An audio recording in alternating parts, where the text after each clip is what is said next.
All right, so in this video I'm going to talk about critical thinking and how do we think critically and how do you read critically. So there's some things to do while we're reading critically, and if we want to think critically, while we're looking at an essay, we want to some things that we definitely want to do. We want to find a thesis. So the argument of the article. What are the reasons the author uses to support the article?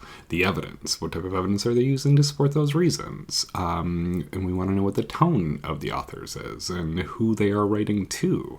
And then finally, we want to figure out what the purpose is. So the next few slides are going to go over these details in at a little more length, and then hopefully you'll have a good idea of what we're looking for as we move forward. So first, the most important thing we want to figure out when we're analyzing an essay is what is the thesis statement? So what is the author's argument? And so this starts with a topic, right? So is global climate change caused by humans? Should capital punishment be banned? And then the answer to that question typically is the thesis statement. And so this can come in one of a few different ways. You can have like an explicit thesis statement where the author has a sentence that's like, capital punishment should be banned somewhere near the beginning of the essay or something like that.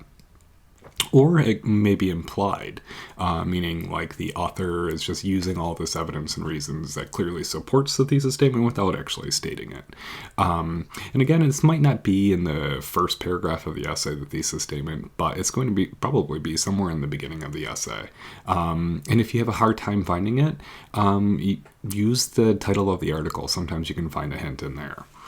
So a couple sample thesis statements here is capital punishment should be banned. Capital punishment should be legal. Humans are responsible for climate change. Climate change is a naturally reoccurring event in Earth's history. And so, I mean, these are all very straightforward thesis statements, but this is just to kind of give you an idea of what they might look like. All right, so the next thing you want to look at and think about is what are the reasons the author uses to support their thesis statement. And so, like, if the topic is capital punishment should be banned, some possible reasons for that are wrongful execution, the cost to execute prisoners, the fact that it's racially biased.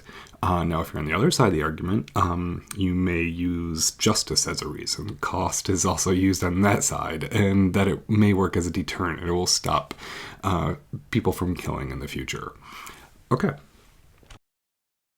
And next, in a good article, not that every article is going to be good, but there usually is some type of evidence in there. And so evidence can come in a lot of different forms. It can be based on experience, something that happened to the author. It can be observation, something that the author saw or has seen happen to other people. It can be based on logic, like all men are mortal. Socrates is man. Therefore, Socrates is mortal. It can be based on case studies, so like real life things that have happened to people.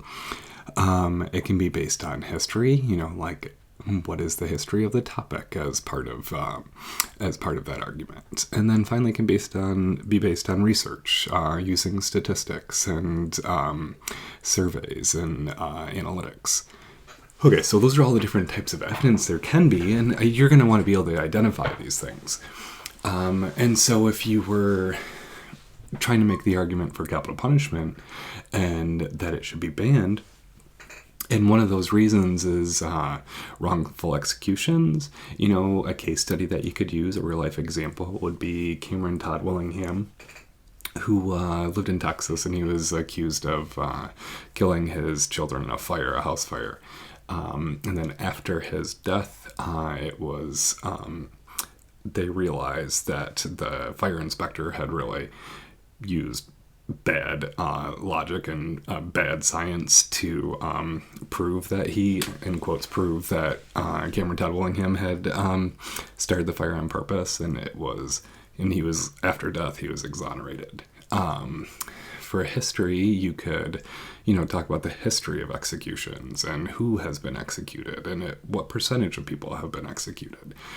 And then for research, if you want to incorporate that, again, you could talk about how since 1973, more than 170 people have been wrongfully convicted and sentenced to death.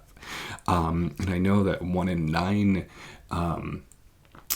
people on death row have, on average, have been exonerated. And you would want to get that evidence or research from some good source. And so these are just some examples of the types of different evidence that may be used in an article. Next, we want to figure out what the tone of the author is. And so the tone is just like basically how does the author feel about it? Are they super upset about it? And usually you can tell that by the type of language that the author uses. If you look at this passage from The Fall of the House of Usher by Edgar Allan Poe, it's clear how his characters feel about this story, right? If you look at the words that he's using, dull and dark and oppressively low, dreary, and you can pick up those same things in nonfiction too. It's sometimes pretty clear how somebody feels about a topic. All right. Next, the thing you want to do is find out who the intended audience of the article is. So who's reading it? So if it's from an op-ed in the New York Times, 90% of the contributors to the New York Times op-ed are liberal, with the exception of Bret Stephens and David Brooks.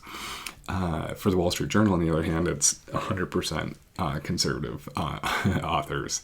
And same thing if you watch Fox News, that is generally a conservative constituency, whereas the opposite is true of MSNBC. And even in Detroit with the Free Press, their opinion contributors are typically pretty liberal, and the opposite is true with the Detroit News. And so the other thing that you can think of, like if you're citing something from the Journal of Modern Medicine, most likely the audience is not going to be necessarily political, but it's going to be doctors and people in the medical profession and researchers. And so that's kind of what you want to think about when you're reading the articles. And you can always, it's always worth Google to find out who the author is, right, and what their background is. You can find a lot out by just doing that too.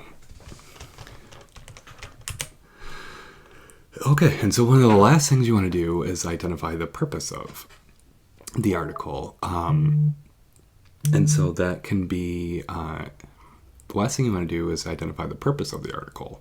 And the three things that typically an article or an author is trying to do is either they're trying to entertain, make you laugh, make you think about something in an interesting way, inform, they're trying to tell you information you didn't know before. And the last option is that they're trying to convince you of something or persuade you of something to change your mind. And so these are just a couple of the options there. And again, this is something that I want you to be able to figure out by the time that we're done with this project. And other than that, that's it. If you have any questions, obviously send me an email, but you're going to apply this critical thinking to